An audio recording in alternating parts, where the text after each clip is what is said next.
Greetings, everybody. Welcome back to Wildlife Wisdom. So far, I've been your host, Zero Yeti. Let's go into it. The first animal of the week being Vulpes lagopus, better known as the Arctic fox, the white fox, the polar fox, or the snow fox. It is a small species of fox native to the polar regions of the northern hemisphere, where it dwells throughout Greenland, Finland, Norway, Sweden, Canada, Alaska, and many Arctic islands, being the only land mammal native to Iceland. Arctic foxes mostly inhabit tundra, taiga, and pack ice, but can also be found throughout the boreal forests of Canada and Alaska. The color of the Arctic fox's coat is also determines where it will most likely to be found. With the white morph mainly living in inland and blending in with snowy tundra, whilst the blue morph occupies the coast because of its dark color tends to blend in with the cliffs and rocks. Arctic fox is a generalist omnivore which typically eats and feeds upon any small animal they can find, including lemmings, voles, and other rodents, as well as hares, birds, seal pups, fish, insects, and shellfish, in addition to berries, flowers, seaweed carrion, and bird eggs. Arctic fox Arctic foxes are themselves eaten by eagles, wolves, wolverines, red foxes, and bears. Arctic foxes survive winters and food scarcity by both hoarding food in buried caches and storing large amounts of body fat. Reach around 18 to 27 inches or 46 to 68 centimeters in body length, with a typically 12-inch or 30 centimeter long tail and a 3.1 to 20.7 pounds or 1.4 to 9.4 kilograms in weight. The Arctic fox is a small canine with a generally compacted body shape, as well as a long, fluffy tail, short muzzle and legs, and short, thick ears. Excuse me. It sports numerous adaptations to extreme cold, such as fur-covered foot pads and dense multi-layered pelage, which provides excellent insulation. To prevent heat loss, the Arctic fox curls up tightly, tucking its legs and head under its body and behind its furry tail. There are two genetically distinct coat color morphs: the white morph, which has seasonal camouflage, which is white in winter and brown along the back and light gray on the abdomen in summer. Then there is the blue morph, which is often a dark blue, brown, or gray color year round. Both morphs sport distinct summer and winter coats, and the Arctic foxes form monogamous pairs during the breeding season, which is typically from April to May. They stay together to raise their young in complex underground dens. Occasionally, other family members will assist in raising their young, forming larger socially dynamic packs. These larger packs are particularly common in areas where the Arctic fox overlaps with the red fox. After a 52-day pregnancy, a mother Arctic fox may give birth to up to 25 young. The young emerge from the den when around 3 to 4 weeks old and are weaned by 9 weeks of age. Under ideal conditions, Arctic foxes may live up to 14 years. Next up is Heliotis rufensens, better known as the red abalone, or the red abalone, is a species of critically endangered and very large edible sea snail from the family Hylotidiidae, which is native to the Pacific coast of North America from British Columbia, Canada, to Baja California, Mexico. The red abalone or abalone live in rocky coastal areas up to 590 feet or 180 meters in depth, which are often dominated by kelp, including especially kelp forests. Here, abalone feed upon various species of kelp, coralline algae, bacteria, and diatoms. Red abalone are themselves eaten by various species of fish, particularly stingrays and wrasses, as well as octopi, lobsters, and sea stars. Reaching upwards of 12 inches or 31 centimeters in shell length, the red abalone is the largest species of abalone. The shell is large, thick, and dome-shaped, which is usually covered in barnacles and vegetation, as well as other marine growth, making the color in the shell sculpture difficult to determine.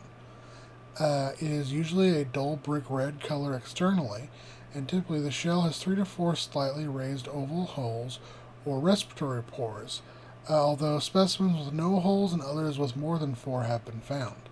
These holes collectively make up what is known as the salina zone, which form as the shell grows. The inside of the shell appears polished and is strongly iridescent. Below the edge of the shell, the black epipodium and tentacles can be seen.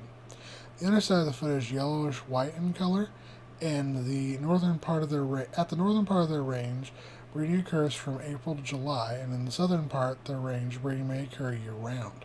Broadcast spawning occurs as eggs and sperm are flushed out into the water through the pores in the abalone shells.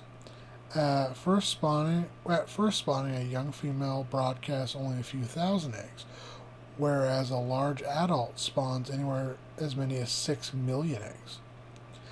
The eggs hatch after 24 hours, and larvae begin free swimming for roughly a week before they sink to the bottom and begin growing out their shells. Under ideal conditions, the red abalone may live upwards of 35 years. And next up is Arapaima gigas, better known as the Pirarucu,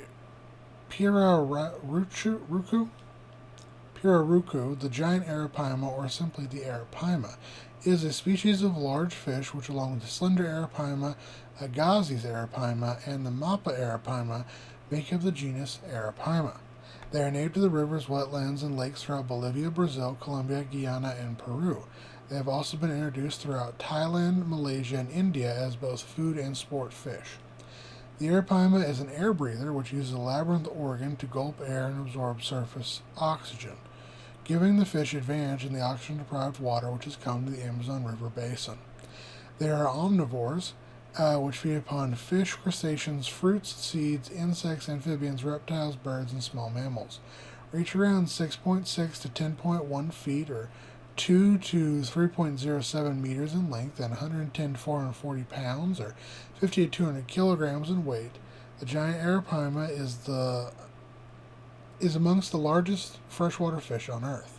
They sport flattened heads, torpedo-shaped bodies with large blackish-green scales and red markings. It is streamlined and sleek, with a dorsal and anal fins set near its tail. Arapaima scales have mineralized, hard outer layers with a corrugated surface under which lie several layers of collagen fibers in a bulligand type arrangement, which forms a structure which has the ability to both flex and deform while providing strength and protection, thus allowing the fish to be both mobile and heavily armored.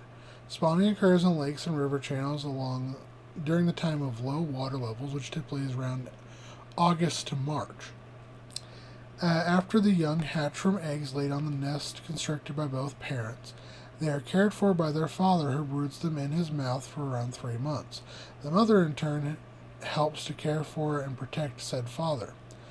Under ideal conditions, a giant arapaima will reach sexual maturity around the age of 4 to 5 years and may live upwards of 20. Next up is the large white, which is a British breed of domestic pig which is derived from the large Yorkshire breed, a long-legged and heavily boned pig from the county of Yorkshire in northern England. In the 19th century, this was crossed with pigs imported from China, giving rise to 3 distinct types or breeds. The small white, which showed the greatest Asian influence, being small and fat with a remarkably foreshortened snout.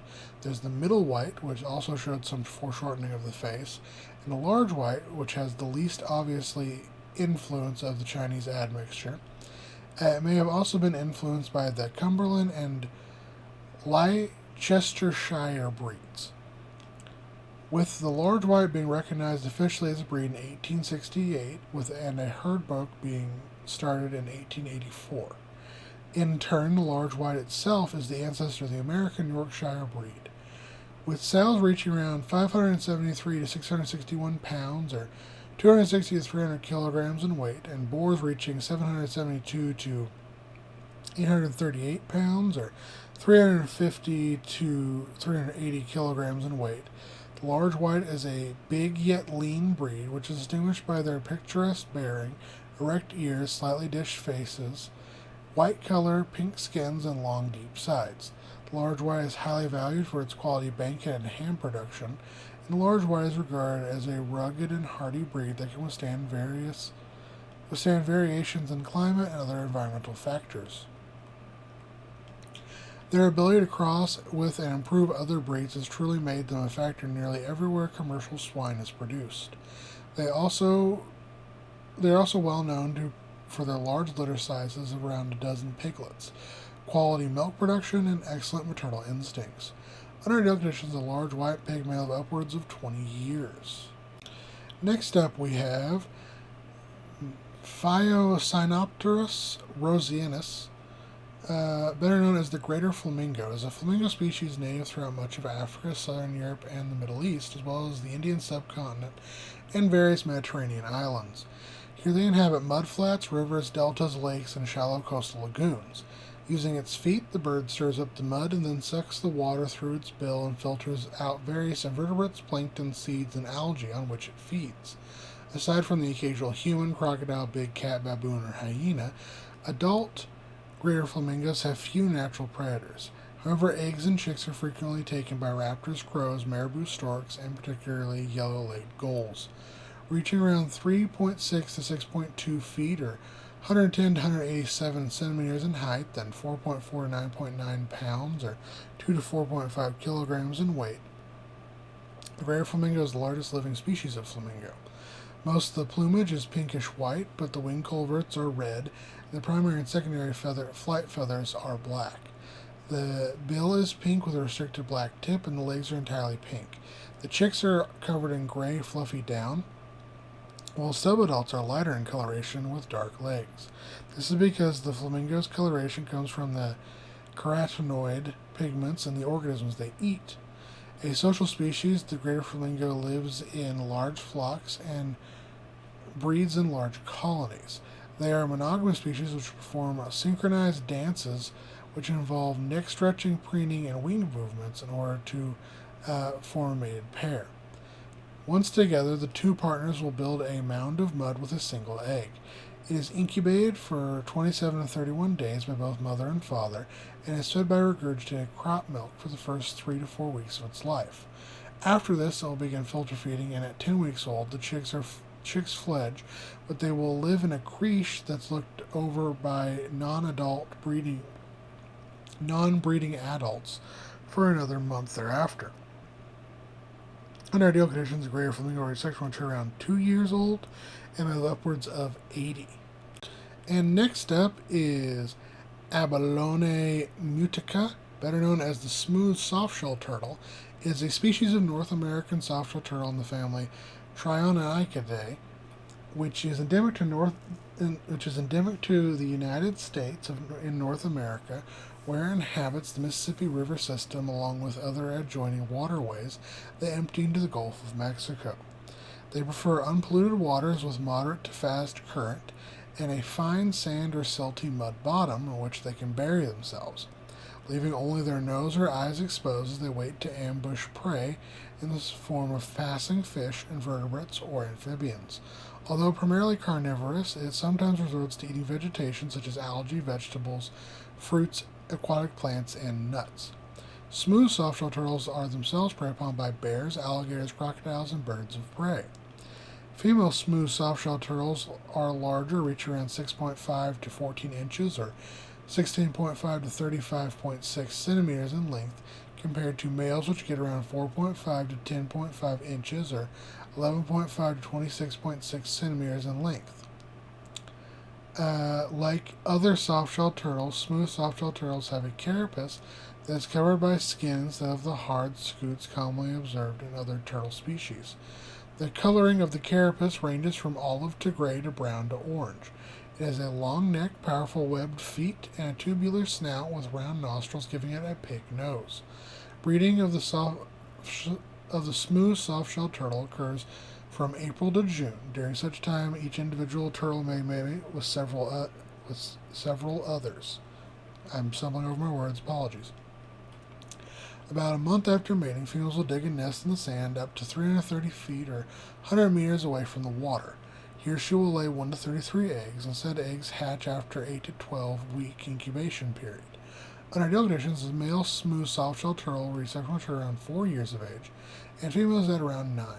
Both sexes may live upwards of 25 years. And our extinct animal of the week is Caudipteryx. which is a genus of small oviraptorosaur dinosaur, which lived in Asia during the early Cretaceous period, some 125 to 121 million years ago. In 1997, several well-preserved dinosaur skeletons were recovered from the Zhulongsong member of the Chao Mida Anzi Formation, which is now known as the Zhangsheng Yao bed of the Yaizhan Formation in the Shi Hitun locality of the Liaoying province of China. Apologies for butchering that. The fossils were later described in 1988 or 1998 and used as the type specimens for the new dinosaur taxa Caudipteryx and Protarchaeopteryx. The holotype of Caudipteryx consists of a remarkably near complete skeleton, which was preserved in such detail that some of the animal's gut content, gastroliths, and impressions of the skin integument, including many feathers, were recovered.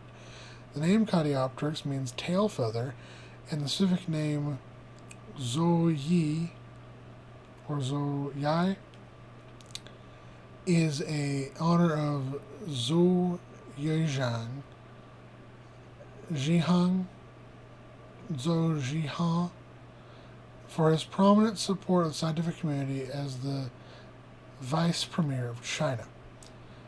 In 1998, a second specimen of Caudipteryx was recovered, and then in 2000 was described as belonging to the new species Caudipteryx dongi.